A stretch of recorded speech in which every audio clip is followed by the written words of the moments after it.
Bonjour et bienvenue sur cette 7e vidéo de la série Mouvement et Interaction consacrée à l'utilisation de la relation approchée qu'on a vue dans la vidéo précédente entre variation du vecteur vitesse entre deux instants voisins et la somme des forces appliquées sur un système.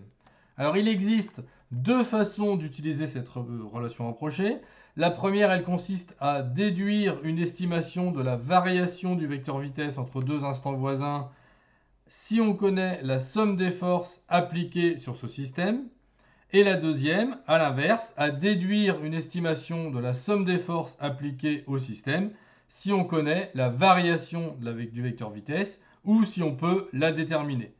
Alors c'est par ça qu'on va commencer, avec l'exemple de la vidéo précédente où on avait tracé la variation du vecteur vitesse au point M8. On avait repris la relation qui donne la variation du vecteur vitesse au point M8 comme étant le vecteur vitesse au point M9 moins le vecteur vitesse au point M8. Il fallait donc tracer le vecteur vitesse au point M9, le remettre au point M8 et additionner l'opposé du vecteur du point M8 comme on le fait ici et trouver la somme des deux qui vaut le vecteur variation vitesse au point M8.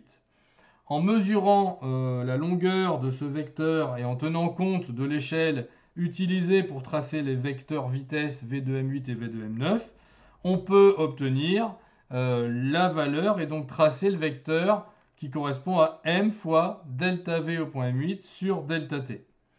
On peut donc en déduire la somme des forces, puisque d'après la relation, les deux sont égaux. M delta V sur delta T au point M8 est égal à la somme des forces appliquées au point M8. Ici, la somme des forces se réduisant au poids P, comme on l'a dit dans la vidéo précédente, eh bien, on retrouve les caractéristiques de P, sa direction, son sens et sa valeur, puisque ce sont les mêmes que m fois delta V sur delta T. Prenons désormais le cas d'un système dont nous connaissons les forces qui lui sont appliquées. Voici le dispositif. On a un palais autoporté, donc autoporté parce qu'en fait il souffle de l'air par en dessous qui va faire en sorte qu'il flotte un petit peu au-dessus de la table, ça réduit les frottements. Et ce palais est tiré par un fil qu'on voit ici, et au bout de la poulie ici, on a une masse qui va donc exercer une tension sur le palais. Alors, on prend un schéma pour représenter ce dispositif. On retrouve le palais.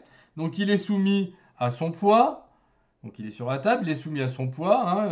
Centre de gravité dirigé vers le bas vertical. À la réaction du support. Alors, si vous ne souvenez plus de ce que sont poids, réaction du support et la prochaine qu'on va voir, je vous conseille d'aller revoir la vidéo de seconde qui concerne les forces et les interactions. Et la troisième force, évidemment, c'est la tension exercée par le fil sur le palais. Sans frottement, eh bien, comme lorsque le palais est immobile sur la table, le poids et la réaction se compensent. On a donc la somme des vecteurs P plus le vecteur R qui est égale au vecteur 0, vecteur nul. La somme des forces est donc équivalente à l'unique tension aux bornes du fil. On peut donc en déduire, d'après la relation, que on a m fois delta V sur delta T, qui est le même vecteur que le vecteur T tension du fil exercé sur le palais. Et avec cette relation, eh bien, on peut calculer la variation du vecteur vitesse et donc estimer de combien augmente la vitesse pour ce palais pendant un temps delta t. Pour finir, on va regarder un dernier exemple et prendre le cas ici d'une voiture avançant à vitesse constante. Si on trace un premier vecteur vitesse en un point et un deuxième vecteur vitesse en un point voisin, eh bien on peut voir que, évidemment, la variation du vecteur vitesse est égale au vecteur nul. Ce qui implique, d'après la relation, que la somme des forces est aussi égale au vecteur nul. On retrouve ici le principe d'inertie vu en seconde.